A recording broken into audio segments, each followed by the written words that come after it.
சும்மா அதிரும். அப்படிப்பட்ட அந்த சிங்கம் வேட்டைக்கு மட்டும்தான் வெளியில வரும், வேடிக்கை பார்க்கறதுக்கெல்லாம் வெளியில வரும். வேட்டையில கூட உயிரோடு இருக்கிற மிருகங்களை தான் வேட்டையாடும். அதுலயும் பெரும்பாலும் தன்னை விட பெரிய சைஸ் உள்ள மிருகங்களை தான் குறி வச்சு தாக்கும்.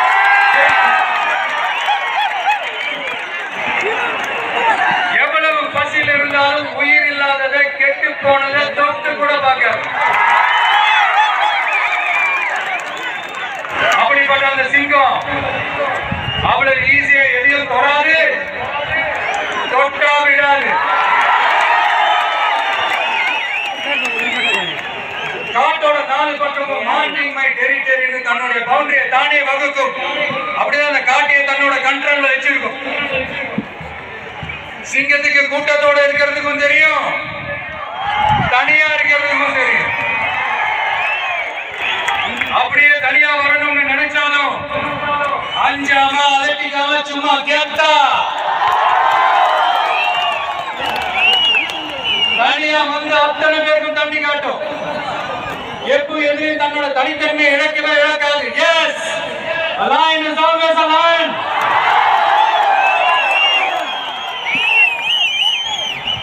There are so many jackals and other animals in the forest, but there will be only one lion.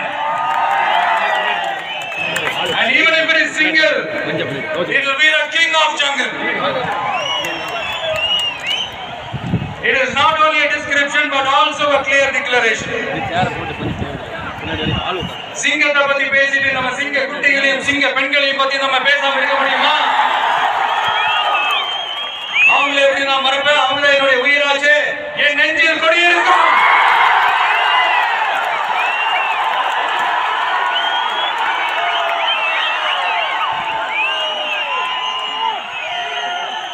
என்னுடைய தோழர்களுக்கும் தோழிகளுக்கும்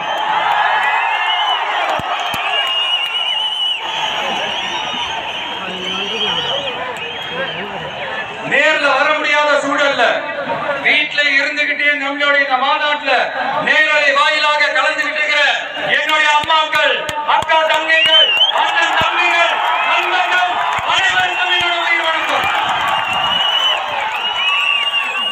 என்னோட உயிர் வணக்கம், என்னோட உயிர் வணக்கம்.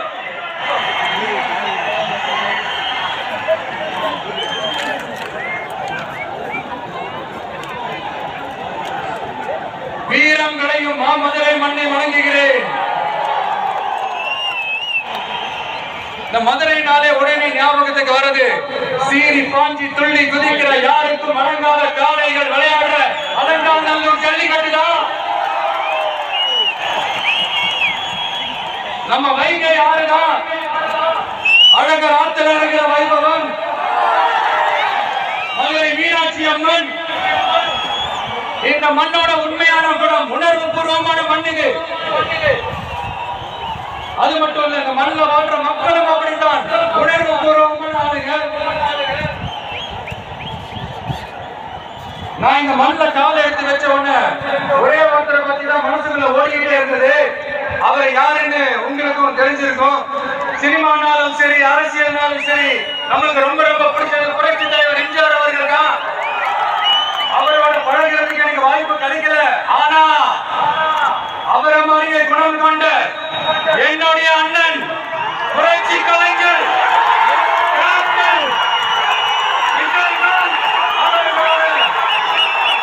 பழகிறதுக்கு எனக்கு நிறைய வாய்ப்பு கிடைச்சது. அவரும் இந்த மதுரை மண்ணை சேர்ந்தவர் தானே, அவரை மறக்க முடியுமா? தமிழ்நாட்டு மக்கள் உணர்வு பூர்வமா உண்மையா நம்ம பக்கத்திலே நிக்கிறவங்க, அதுக்கு ஒரு மிகப்பெரிய அடையாளம் தான் இந்த மதுரை மண். நம்ம தமிழக வெற்றி கழகம் கையில் எடுத்திருக்கிற அரசியலும் அப்படித்தான். உண்மையான அரசியல், உணர்வு பூர்வமான அரசியல், நல்ல அரசியல், நலன்களுக்கான அரசியல், நாட்டு மக்களுக்கான அரசியல், நல்லது மட்டுமே செய்கிற அரசியல்.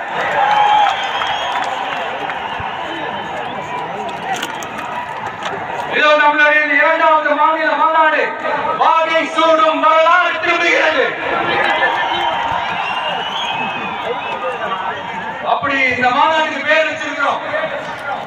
1977 நம்ம தமிழக அரசியல் ஒரு மிகப்பெரிய ஆட்சி அதிகார மாற்றங்கள் ஒன்று நடந்துச்சு இல்லையா? அதே மாதிரிதான் அடுத்த வருஷம் 2026 அப்படி ஒரு வரலாறு திரும்ப போகுதுன்னு உறுதியாக சொல்றதுக்கான மாநாடு தான் நம்மளுடைய 2வது மாநில மாநாடு.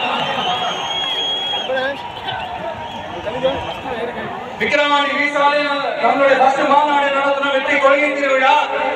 அதுக்கப்புறமே நீங்க பார்த்துருப்பீங்க தமிழக அரசியல் அந்த தட்பவெப்பத்தையே மாத்திருச்சு. நமக்கு எதிராக எத்தனை குரல்கள். ஆனா உங்களுக்கு நம்மளை பத்தி நல்லா தெரியுமே. எந்த குரலையும் காதலியே போட்டுக்காம மக்களோட குரலை மட்டுமே கேட்டுக்கிட்டு நமக்கு எதிராக அத்தனை கூக்குரல்களையும் சின்னதா ஒரு சிரிப்போடவே கடந்து வந்திருக்கிறோம். அது இல்லாம நம்ம மாநாட்டில் ஒழிக்கிற இந்த குரல் இந்த ஒற்றை தமிழ்நாடோட குரல் மட்டுமல்ல, ஒட்டுமொத்த தமிழ்நாட்டு மக்களுடைய குரல். தமிழ்நாட்டில் இருக்கிற ஒவ்வொரு வீட்டிலிருந்தும் ஒழிக்கிற குரல், ஒட்டுமொத்த உலகெங்கும் வாழும் ஒவ்வொரு தமிழ் வீட்டிலிருந்தும் எழும் குரல். இந்த சினிமா என்கிற மாபெரும் கலையாயுதத்தின் வாயிலாக சாதி, மதம், இனம், பாலினம், மொழி கடந்து இந்த நாட்டின் மூளை முடுக்கெங்கும் ரசிகர்களாக இருந்து தோழர்களாக நம்மோடு பயணிக்க துவங்கியுள்ள அனைவரோடும் இணைந்த ஒவ்வொரு மனிதருக்காகவும் ஒழிக்கிற உரிமை குரல். மாநில உரிமைக்காக, பெண் உரிமைக்காக, சமூக நீதிக்காக, சமநீதிக்காக, மதச்சார்பின்மைக்காக உண்மையா ஒழிக்கிற குரல். அதனால இந்த குரலுக்கு எதிரா இன்னும் இன்னும் எத்தனை கூக்குரல்கள் வந்தாலும் ஓங்கி ஒழிக்குமே தவிர ஒரு நாள் போயவே போயாது. Yes, it is an unstoppable voice, an unstoppable force.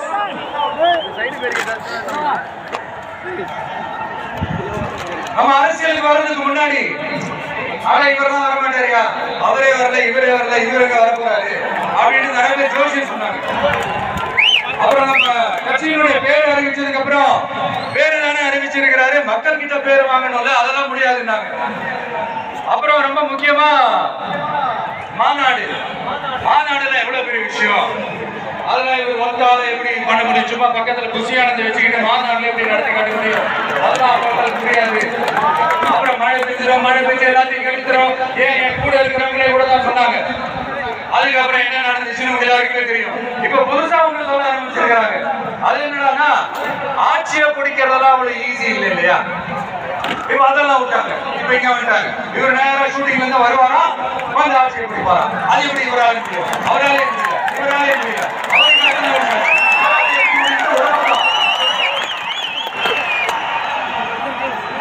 இன்னொரு பக்கம் கூட்டம்னா ஓகே தான், அது எப்படி ஓட்ட மாட்டோம் அப்படின்னு. இப்படி கதை, திரைக்கதை, வசனம், இயக்கம், பாடல்கள்,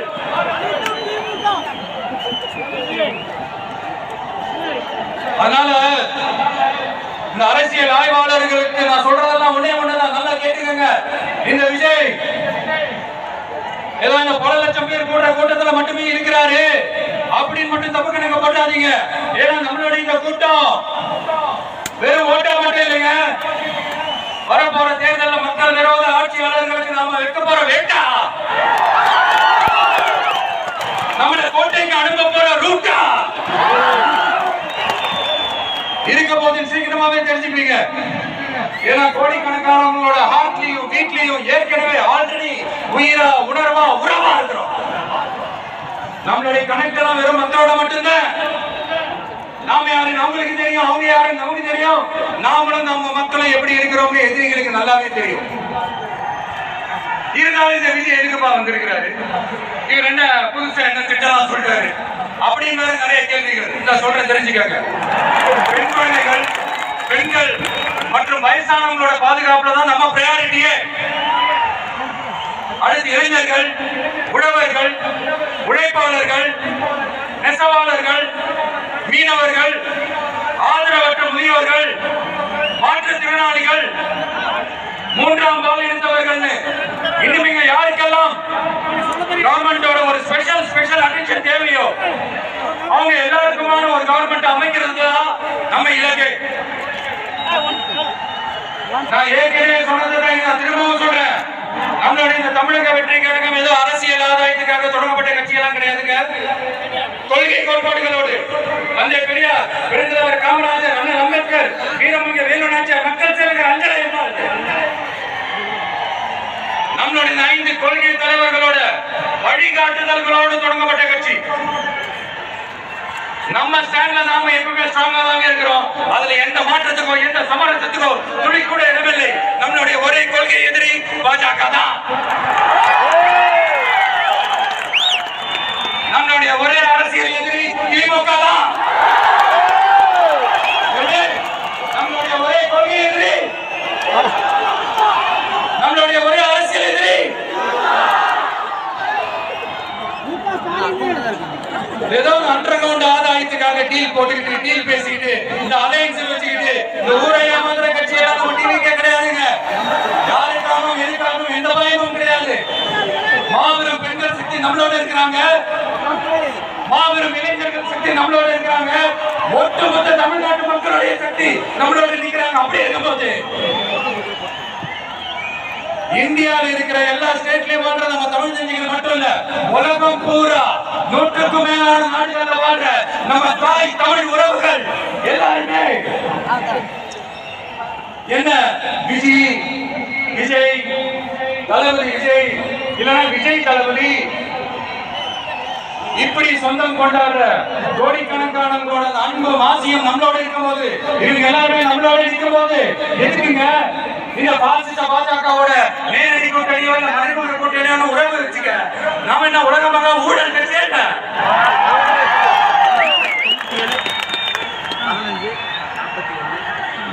நம்மளை பத்தி சின்னதா ஒரு உண்மை ஒண்ணு சொல்லலாமா? என்னடா இவர் வாயால இப்படி சொல்றாருன்னு யாரும் தவறா நினைச்சுக்க வேணாம். ஏன்னா இது ஒரு விதத்துல ஒரு ஃபேக்டும் கூட. அதனாலதான் நான் சொல்லணும்னு ஆசைப்படுறேன். நம்ம யார் தெரியும்ல?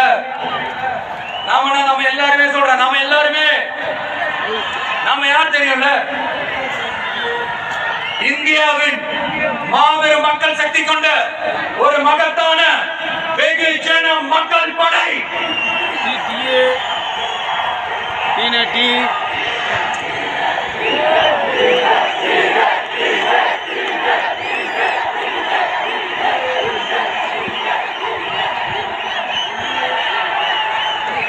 அதனால நம்ம தலைமையில நாம அமைக்க போற இந்த உண்மையான மக்களாட்சிக்கான அச்சாரமாக மாபெரும் மக்கள் சக்தியை அணி அணியாக நம்மளோட திரண்டு நிக்கிறப்போ இந்த அடிமை கூட்டணியில சேர வேண்டிய அவசியம் நமக்கு இருக்குங்க. நம்மளுடைய இந்த கூட்டணி சுயமரியாதை கூட்டணியாக இருக்காது, சுய மரியாதை கூட்டணியாக இருக்கும். இந்த ஒரு பக்கம் RSS கிட்ட அடிபடிச்சுக்கிட்டு இன்னொரு பக்கம் மதச்சார்பற்ற கூட்டணி, இந்த மக்களை ஏமாத்துற கூட்டணியெல்லாம் நம்ம கூட்டணி இருக்காது.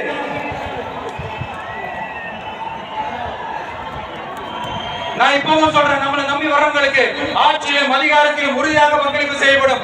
உடனே இந்த கேள்விகள் எல்லாம் வரும். அப்ப யாரு கூட்டணி, யாரு வரா, யாரு போறா, இந்த கேள்விகள் எல்லாம் வரும். இந்த கேள்விகளுக்கு எல்லாம் ஒரே ஒரு பதில் தான், சஸ்பென்ஸ்ல சஞ்சாரம் செய்யுங்க. ஆனா ஒண்ணு, 2026ல 2 பேருக்கு நடுவுல தான் போட்டியே. ஒன்னு டிவிகே, இன்னொன்னு டிஎம்கே. இந்த போட்டி எப்படி இருக்க போதுன்னா, இந்த அலையன்ஸ் வச்சு எப்படியாவது நம்ம தப்பிச்சிடலாம். என்ன இந்த பழைய இந்த மேத்தமேட்டிக்ஸ், அரித்மெட்டிக்ஸ் இதெல்லாம் வச்சு எப்படியாவது நம்ம தப்பிச்சிடலாம் அப்படின்னு நினைக்கிறவங்களோட அந்த கனவு ஒரு நாளும் பயப்படாது.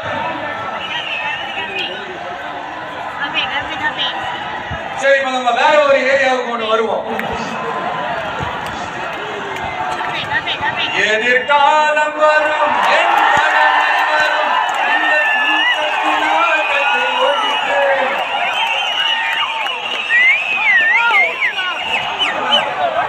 மக்கள் அரசியல் என்ற அந்த சவுக்க கையில் எடுக்கலாமா? யாருக்கு எதிரான கேக்குறீங்க? வேற யாரு? மறைமுக உறவுக்காரர்களான பாசிச பாஜகவும் பாய்சன் திமுகவும் தான். மாண்புமிகு பிரதமர் நரேந்திர மோடிஜி அவர்களே 3வது முறையா ஒன்றியத்தோட ஆட்சி அதிகாரத்தை நீங்க தானே கையில் வச்சிருக்கிறீங்க. இல்ல நாங்க தெரியாம தான் கேக்குறோம். நீங்க ஆட்சிக்கு வந்தது ஒட்டுமொத்த மக்களுக்கும் நல்லது செய்யவா, இல்ல நம்மளுடைய இந்த இஸ்லாமிய நண்பர்களுக்கும் இஸ்லாமிய தோழர்களுக்கும் எதிராக சதி செய்யவா? மக்களுக்கு உங்ககிட்ட கேட்கறதுக்குன்னு ஏராளமான கேள்விகள் இருக்குது. அதனால அவங்க சார்பா அவங்கள ஒருத்தனா அவங்களோட ஒரு உண்மையான ஒரு பிரதிநிதியா உங்ககிட்ட சில கேள்விகள் கேட்கணும். மிஸ்டர் பிரைம் மினிஸ்டர் அவர்களே, நம்ம தமிழ்நாட்டு மீனவர்கள் கிட்டத்தட்ட ஒரு 800 பேருக்கு மேல இலங்கை கடற்படையால தாக்கி அழிக்கப்பட்டிருக்கிறாங்க. அதை கண்டிக்கிறதுக்காக உங்களை பெருசா எதுவும் செய்ய சொல்லல, சின்னதா ஒண்ணே ஒண்ணு மட்டும் செஞ்சு கொடுங்க. இனிமேலாச்சு எங்களோட மீனவர்கள் பாதுகாப்பா இருக்கிறதுக்காக இந்த கச்சத்தீவை இலங்கை கிட்ட இருந்து மீட்டு கொடுத்துருங்க, அது போதும். உங்களுடைய அடுத்து உங்களுடைய இந்த முரட்டு பிடிவாதத்தால நீங்க நடத்துற இந்த நீட்டு தேர்வு, அதனால இங்க என்னென்ன நடக்குதுன்னு சொல்றதுக்கே மனசு வலிக்குது. அதனால அந்த நீட்டு தேர்வு தேவையில்லைன்னு அறிவிச்சிருங்க, அது போதும். செய்வீர்களாக நரேந்திரபாய் தாமோதர் மோடிஜி அவர்களே, எங்களுக்கு என்னென்ன தேவையோ என்னென்ன நல்லதோ அதெல்லாம் செய்ய மாட்டேங்கிறீங்க. ஆனா ஆட்சி அதிகாரத்தை மட்டும் கையில வச்சுக்கிட்டு மக்களை ஏமாத்த நேரடியாக ஒரு பாசிச பாஜக அடிமை கூட்டணி ஒண்ணு. அடுத்து உங்களுடைய இந்த மைனாரிட்டி ஆட்சியை ஓட்டுறதுக்காக மறைமுகமாக RSS அடிமை குடும்பம்னு இன்னொரு கூட்டணி. இப்படி மக்கள் சக்தியே இல்லாத இந்த ஊழல் கட்சிகளை மிரட்டி அடிப்படையை வச்சு 2029 வரைக்கும் சொகுசு பயணம் போயிடலாம்னு திட்டம் தீட்டி வச்சிருக்கீங்க. அதானிச்சு என்னச்சு ஒண்ணு மட்டும் சொல்ற தெரிஞ்சுங்க, என்னதான் நீங்க இந்த நேரடி மறைமுக கூட்டணி குட்டி கரணம் போட்டாலும் தாமரை இலையில தண்ணியே ஒட்டாது.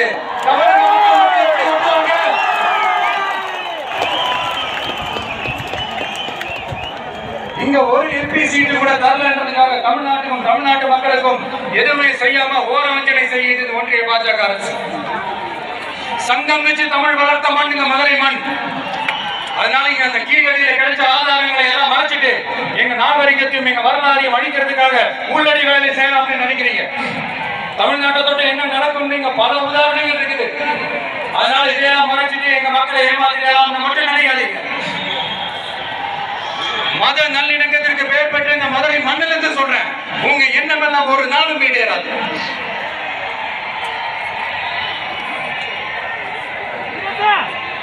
எம்ஜிஆர் தான் யாரு தெரியும்ல, அவரு மாசுனா என்னன்னு தெரியும்ல. அவர் உயிரோடு இருக்கிற வரைக்கும் அந்த சிஎம் சீட்டை பத்தி ஒருத்தராலையும் நினைச்சு கூட பார்க்க முடியல, கனவு கூட காண முடியல. எப்படியாவது அந்த சிஎம் சீட்டை என்கிட்ட கொடுத்துருங்க, என் நண்பர் எம்ஜிஆர் திரும்ப வந்ததுக்கு அப்புறம் நான் திருப்பி கொடுத்துறேன்னு தன்னோட எதிரியை கூட மக்கள் கிட்ட கெஞ்ச வச்சு எம்ஜிஆர் எப்படி கெஞ்ச வச்சு. அதனால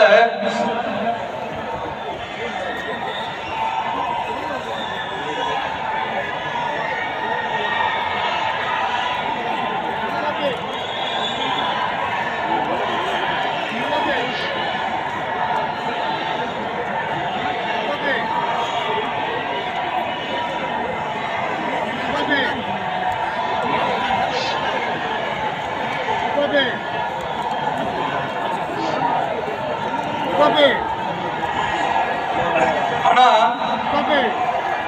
இப்போ அவர் ஆரம்பிச்ச அந்த கட்சியை, எம்ஜிஆர் அவர்கள் ஆரம்பிச்ச அந்த கட்சியை கட்டி காக்கிறது யாரு? இன்னைக்கு அந்த கட்சி எப்படி இருக்குது அதை நான் சொல்லிதான் உங்களுக்கு தெரியணுமாங்க. அப்பாவி தொண்டர்கள் அதை வெளியில சொல்ல முடியாம வேதனையில தவிக்கிறாங்க. 2026 சட்டமன்ற தேர்தலில் யாருக்கு ஓட்டு போடணும், எப்படிப்பட்ட ஆட்சி இங்க அமையணும்னு அந்த அப்படிப்பட்ட அந்த தொண்டர்களுக்கு ரொம்ப நல்லாவே தெரியும். அதனால என்ன வேஷம் போட்டுக்கிட்டு பாஜக இங்க தமிழ்நாட்டுக்குள்ள வந்தாலும் அவங்க வெச்ச எல்லாமே இங்க வேலைக்கே ஆகாது. இப்படி பொருந்தா கூட்டணியா இந்த பாஜக கூட்டணி இருக்கிறதுனால இப்ப ஆட்சியில இருக்கிற இந்த வெற்றி பெற விளம்பர மாடல் திமுக என்ன செய்யுதுன்னு தெரியும்ல, பாஜகவோட உள்ளுக்குள்ள ஒரு உறவை ஒண்ணு வச்சுக்கிட்டு வெளியில எதிர்க்கிற மாதிரி ஒரு டிராமா ஒண்ணு பண்ணிக்கிட்டு, எதிர்கட்சியா இருந்தா போங்க மோடின்னு பலன் விடுறது, ஆளுங்கட்சியா இருந்தா வாங்க மோடின்னு கொடை பிடிச்சுக்கிட்டு கும்பிடு போடுறது. இது மட்டுமா? ஒரு ரைடர் ஒன்று வந்துட்டா போதும். இது வரைக்கும் போகாத ஒரு மீட்டிங், அதை காரணம் காட்டி டெல்லிக்கு போறது, அங்க ஒரு சீக்ரெட் மீட்டிங் நடந்துருது. நல்லா நோட் பண்ணணும் மக்களே, அந்த மீட்டிங் அப்புறம் இந்த இஷ்யூ அப்படியே காணாம போயிருக்குமே. அதேதான் Stalin uncle, what uncle is very wrong uncle.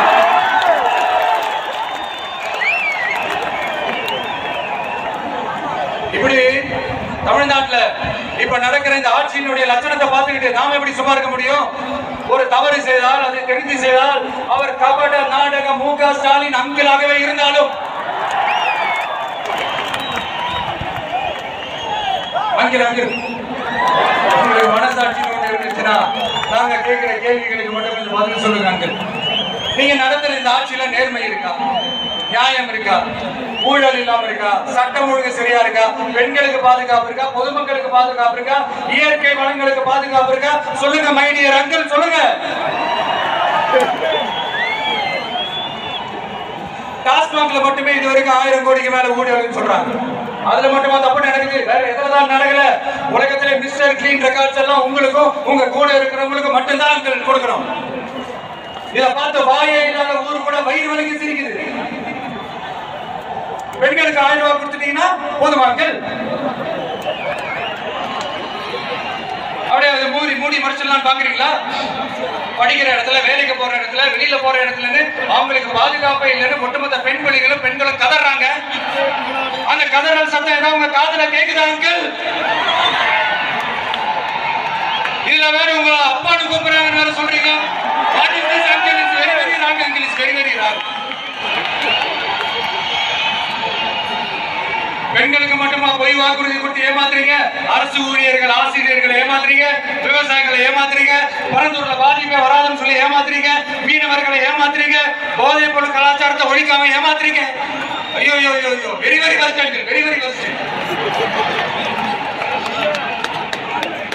எப்படி கேட்டாலும் இவங்க கிட்ட இருந்து எந்த பதிலும் வர போறதில்லை. ஏன்னா இருந்தாதானே இப்ப ஆட்சியில இருக்கிற நம்மளுடைய அங்கிள் பதில் சொல்றது இருக்கட்டும். மக்களை நீங்க சொல்லுங்க, நீங்க உண்மையை சொல்லுங்க. செய்வோம்னு சொன்னாங்களே, சொன்னதெல்லாம் செஞ்சாங்களா? உங்களதான் கேக்குறேன், சொன்னதெல்லாம் செஞ்சாங்களா? சத்தமா மை டியர் அங்கிள், கேக்குதா? மக்களோட சத்தம் கேக்குதா? இது வெறும் சாதாரணமான முழக்கம் தான். கூடிய சீக்கிரம் மக்களை போய் சந்திக்க போறேன், அவங்களோட மனசு விட்டு பேச போறேன். அதுக்கப்புறம் இந்த சாதாரணமான முழக்கம் இடி முழக்கமா மாறும். அத்தோட நிக்காது. அந்த இடி முழக்கம் தமிழ்நாட்டோட போர் முழக்கமா மாறும். அந்த போர் முழக்கம் உங்களை ஒரு நிமிஷம் கூட தூங்க விடாது. நடக்குதா இல்லையான்னு பாருங்க. என்னடா இவன் இவ்வளவு ஸ்ட்ராங்கா சொல்றான்னு பாக்குறீங்களா? எல்லாரும் கட்சி ஆரம்பிச்சதுக்கு அப்புறம் தான் ஒவ்வொரு வீட்டுக்குள்ளேயும் போறதுக்கு ட்ரை பண்ணுவாங்க. ஆனா நாங்க அப்படி இல்லை. ஒவ்வொரு வீட்டுக்குள்ளேயும் போனதுக்கு அப்புறம் தான் கட்சியவே ஆரம்பிச்சிருக்கிறோம்.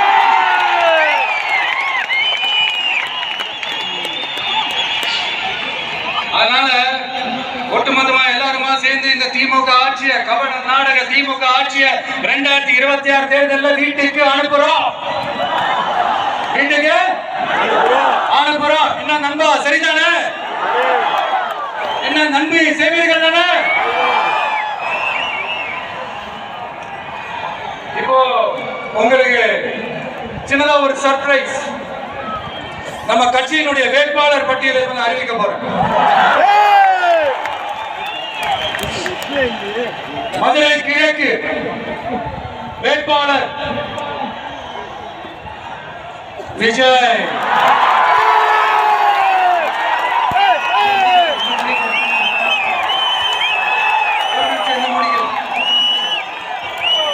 மதுரை மேற்கு வேட்பாளர் விஜய். மதுரை மத்தி வேட்பாளர் விஜய். மதுரை தெற்கு வேட்பாளர் விஜய். மதுரை வடக்கு வேட்பாளர் விஜய். மேலூர் விஜய். சோழவந்தான் விஜய். திருப்பரங்குன்றம் விஜய். திருமங்கலம் விஜய். உசிலம்பட்டி விஜய்.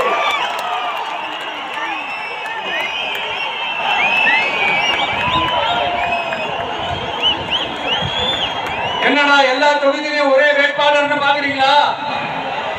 234 தொகுதியிலும் இந்த விஜய் தான், அதாவது உங்க விஜய் தான் உங்க சின்னம். இன்னும் சிம்பிளா சொல்லணும்னா உங்க வீட்டுல இருக்கிற ஒருத்தர் தான் வேட்பாளரா நிக்க போறாங்க. அந்த வேட்பாளரும் நானும் வேறு வேறு இல்லை. நீங்க அவருக்கு ஓட்டு போட்டீங்கன்னா எனக்கு ஓட்டு போட்ட மாதிரி, இந்த முகத்துக்காக நீங்க ஓட்டு போட்டீங்கன்னா உங்க வீட்டுல இருக்கிற உங்களுடைய வேட்பாளர் ஜெயிச்ச மாதிரி. என்னடா இவர் ஏதோ ஓவரா சொல்றாரு நினைக்க வேணாம். பிராக்டிகலா அப்படிதான் இருக்கும், அப்படிதான் இருக்கணும். நீங்களும் அப்படிதான் நினைப்பீங்கன்னு நான் நம்புறேன். ஏன்னா இது நம்மளை விட நம்ம எதிரிகளுக்கு இன்னும் நல்லாவே தெரியும். அதனால எல்லாம் இந்த அதிகார பலம் எல்லாத்தையும் தூக்கிட்டு வந்துருவாங்க. வரட்டும், பாத்துக்கலாம். TVK will take it, TVK will meet it, TVK will compete with it, and TVK will conquer it. TVK will conquer it.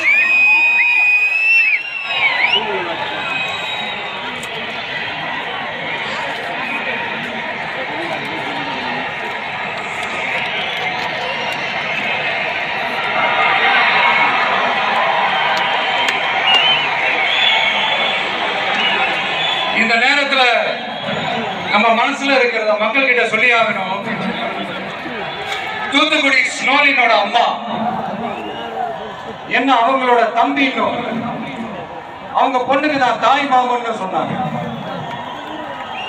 அந்த அக்காவோட குழந்தைக்கு மட்டும் இல்லைங்க, என்ன அண்ணனா தம்பியா நினைக்கிற தமிழ்நாட்டில் இருக்கிற என்னோட எல்லா சகோதரிகளின் குழந்தைகளுக்கும் நான் இன்னைக்கு மட்டும் இல்ல, என்னைக்குமே ஒரு தாய் மாமனா தான் இருப்பேன். நீங்க எல்லாரும் என்னுடைய ரத்த உறவு, கூட பிறந்த பொறுப்பு. என் வீட்டு ரேஷன் கார்டுல வேணா உங்க பேர் இல்லாம இருக்கலாம், உங்க வீட்டு ரேஷன் கார்டுல வேணா என் பேர் இல்லாம இருக்கலாம். ஆனா நாம எல்லாரும் ஒண்ணுதான், உறவுதான். நமக்கு இடையே எந்த அரசியலும் உள்ள நுழையவே முடியாது. என்கிட்ட இருந்து உங்களையும் உங்ககிட்ட இருந்து என்னையும் எந்த சக்தியாலும் பிரிக்கவே முடியாது. அப்புறம் நான் ஒன்னும் இந்த மார்க்கெட் போனதுக்கு அப்புறம் ரிட்டையர் ஆனதுக்கு அப்புறம் அடைக்கலம் தேடி அரசியலுக்கு வரல, படைக்கலனோட வந்திருக்கிறோம். பவர்ஃபுல் போர்ஸோட, மாபெரும் படை வரிசையோட எல்லாத்துக்கும் தயாராகி தான் வந்திருக்கிறோம். இவ்வளவு தயாரா நாம அரசியலுக்கு வர்றதுக்கு ரொம்ப ரொம்ப முக்கிய காரணம் ஒண்ணு இருக்கு. அது என்ன தெரியுமா? நன்றி கடன், நன்றி கடன், நன்றி கடன். கிட்டத்தட்ட ஒரு 30 வருஷத்துக்கு மேல நீங்க தான், நம்ம மக்கள் தான் என் கூட நிக்கிறீங்க, எனக்காக நிக்கிறீங்க, என்னை தாங்கி பிடிக்கிறீங்க, மனசுல ஏந்தி பிடிக்கிறீங்க, தாய் அன்போட மடியில ஏந்திக்கிறீங்க. உண்மையை சொல்லணும்னா வேற யாரை விடவும் எனக்கு இந்த அன்பையும் ஆதரவையும் கொடுத்திருக்கிறீங்க. என் மேல உயிரை வச்சிருக்கிறீங்க, என்ன உங்க வீட்டுல ஒருத்தனாவே ஆக்கிறீங்க. நீ எனக்கு கடவுள் கொடுத்த வரம்.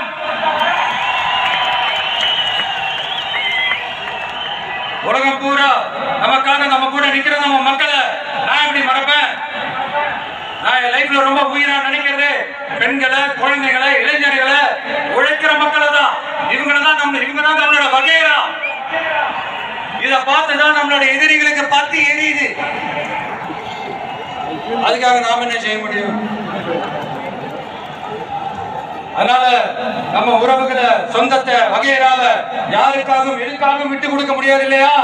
Here at this moment among this august gathering I want to open my heart and say I enjoy people,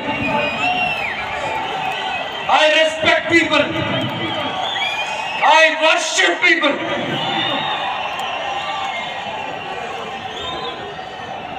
சரிப்பா, இவ்வளவு செஞ்ச நம்ம மக்களுக்கு நன்றி கடனா உன்னால முழுமையா செலுத்த முடியுமான்னு கேட்டா சத்தியமா சொல்றேன், என்னால முடியாது. இன்னும் எத்தனை ஜென்மம் எடுத்தாலும் அந்த நன்றி கடனை என்னால தீர்க்கவே முடியாது. அப்புறம் என்ன மாணவ நீ வந்திருக்கா தானே கேக்குறீங்க? மைண்ட் வாய்ஸ் கேட்ட மாதிரி வாழ்நாள் முழுக்க நம்ம மக்களுக்காக ஆதரவா துணையா நிக்கிறத தவிர, அவங்களுக்காக உழைக்கிறத தவிர எனக்கு வேற எந்த எண்ணமும் இல்ல. எனக்கு இப்ப வேற வேலையும் இல்லை. இனிமேல் இதுதான் என் வேலையே. என் கடன் இனி என் மக்களுக்கு பணி செய்து கிடப்பது. இப்படியா ஹார்ட் டு ஹார்ட் யதார்த்தமா பேசிய பழகிட்டோம்.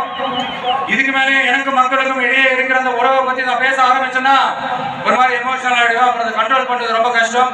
அதனால இந்த மனசார நேசிக்கிற நம்ம மக்களுக்கு ஒன்னே ஒண்ணு சொல்றேன். இந்த விஜய் உங்க விஜய், உங்களுக்கான விஜய், உங்களுக்காக மட்டுமே இருக்கிற விஜய். உங்க கூட நிக்க, உங்களுக்காக நிக்க, உண்மையா நிக்க, உணர்வோட நிக்க, உறுதியா நிக்க, உங்க கூட பேச, உங்களுக்காக பேச, உண்மையா பேச, உணர்வோட பேச, உறுதியா பேச, உங்களுக்காக சேவை செய்ய உங்க விஜய் நான் வரேன்.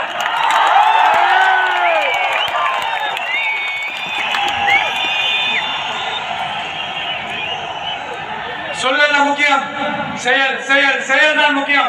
செய்கிறதான் சும்மா சிறப்பா இருக்கணும். ஆட்சிக்கு வந்த நான் சும்மா அது செய்வேன், இது செய்வேன், நல்லது செய்வேன், உருட்டுவேன், புரட்டுவேன், அதெல்லாம் கிடையாது. செய்யறதுக்கு நல்லது செய்யறதுக்கு நல்லது செய்யறதுக்கு மட்டும்தான் இந்த விஜய். அப்புறம் ஒரு அரசியல் தலைவன் அவன் சினிமாக்காரனா, நல்லவனா, கெட்டவனா இதெல்லாம் தாண்டி அவன் உண்மையானவனா, அதுதான் ரொம்ப ரொம்ப முக்கியம். இது சம்பந்தமா ஒரு குட்டி கதை ஒண்ணு சொல்றேன். ஒரு நாட்டுல ஒரு ராஜா தனக்கு பக்கபலமா இருக்கிறதுக்காக, கூட துணையா இருக்கிறதுக்காக ஒரு தளபதியை தேடுறாரு. சரியான தகுதிகளோட ஒரு 10 பேர் செலக்ட் ஆகுறாங்க. ஆனா அதுல ஒருத்தர் மட்டும் தான் செலக்ட் பண்ணணும். அதனால அந்த ராஜா என்ன பண்றாருன்னா ஒரு டெஸ்ட் இருக்கிறாரு. அந்த 10 பேர் கையிலையும் விதை நெல்லை கொடுத்து இதை நல்லா வளர்த்து கொண்டு வாங்க, ஒரு 3 மாசம் கழிச்சு வாங்கன்னு சொல்லி அனுப்பி வச்சிருக்காரு. 3 மாசம் கழிச்சு வரும்போது அதுல ஒருத்தர் ஆள் உயரத்துக்கு வளர்த்திருந்தாரு, ஒருத்தர் தோல் உயரத்துக்கு வளர்த்திருந்தாரு. அதுல ஒரு 9 பேரும் நல்லா வளர்த்து கொண்டு வந்திருந்தாங்க. ஒருத்தர் மட்டும் வெறுத்தொட்டியோடவே வந்தார். என்னன்னு கேட்டதுக்கு, நானும் தண்ணி ஊத்தி ஊத்தி பாக்குறேன், உரம் வச்சு பாக்குறேன், வளரவே மாட்டேங்குது ராஜா, என்ன பண்றதுன்னு தெரியலன்னு சொன்னதுக்கு ராஜா அவரை கட்டி அணைச்சிக்கிட்டு, இனிமே நீதான் என்னுடைய தளபதி, எல்லா அதிகாரமும் உனக்குதான் சொன்னாரு. ஏன்னா அந்த 10 பேருக்கு